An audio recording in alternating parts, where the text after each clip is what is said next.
ڕۆژووی ڕەمەزان چۆن فەرزکرام؟ مانگی ڕەمەزان بەیەکێک لە مانگە پڕخێر و بەرەکەتەکان دادەنرێت. لە مانگی ڕەمەزاندا قورئانی پیرۆز هاتە خوارەوە بۆ سەر پێغەمبەرمان. ڕۆژوگرتنی مانگی ڕەمەزان فەرزە لەسەر هەموو ئیماندارێک بەبێ ئەوەی عوزرێکی شەرعی هەبێت و یەکێکە لە پێنج کۆڵەکەکانی دینی ئیسلام. خودای گەورە لە قورئانی پیرۆزدا لە ئاەتی 185 سوورەتی بەقەرەدا دەفەرمێت: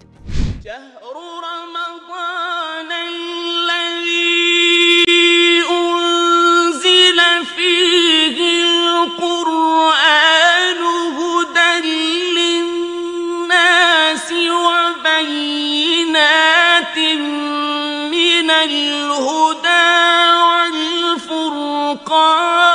والفرقان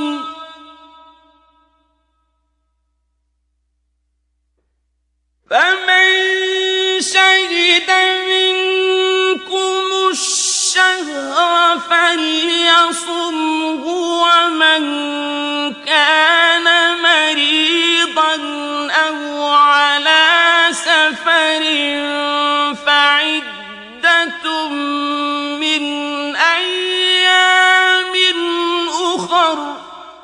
خودای گەورە هەموو ڕۆژەکانی ئەو مانگە پیرۆزەی فەرز کردووە لەسەر ئیماندارێکی بەتوانە کە لە سەفەردا نەبێت و نەخۆشیێکی نەبێت ڕێگری لێ بکات.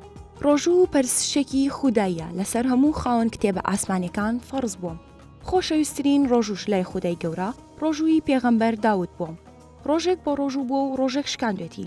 خودای گەورە لە ئاەتی 183 سوورەتی بەقەرەدا فەرز بوونی ڕۆژووی ڕەمەزانی لەسەر موسڵمانان فەرز کردووە، وەک چۆن لەسەر گەلانی پێشوو فەرز بووم.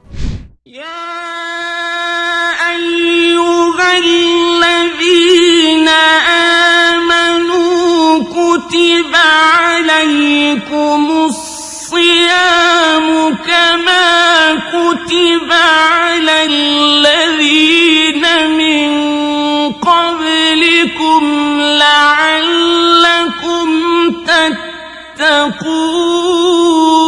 تتقون. لە ساڵی دووەمی کۆچی پێغەمبەرمان بۆ مەدینە ڕۆژووی ڕەمەزان فەرز بووم. شێوازەکەشی بە دوو قۆناغ بووم. یەکەم جار ئیختیاری بوو، واتە ئەوەی دەیتوانی بۆ ڕۆژوو دەبوو، ئەوەی نەیدەتوانی خواردنی کەسێکی دەدا و ڕۆژەکەی نەدەگرت.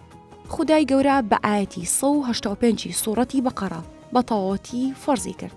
بەو جۆرە ڕۆژووی ڕەمەزان بوو بە فەرز. خودای گەورە ڕۆژووی هەموو لایەک قبوڵ بکات.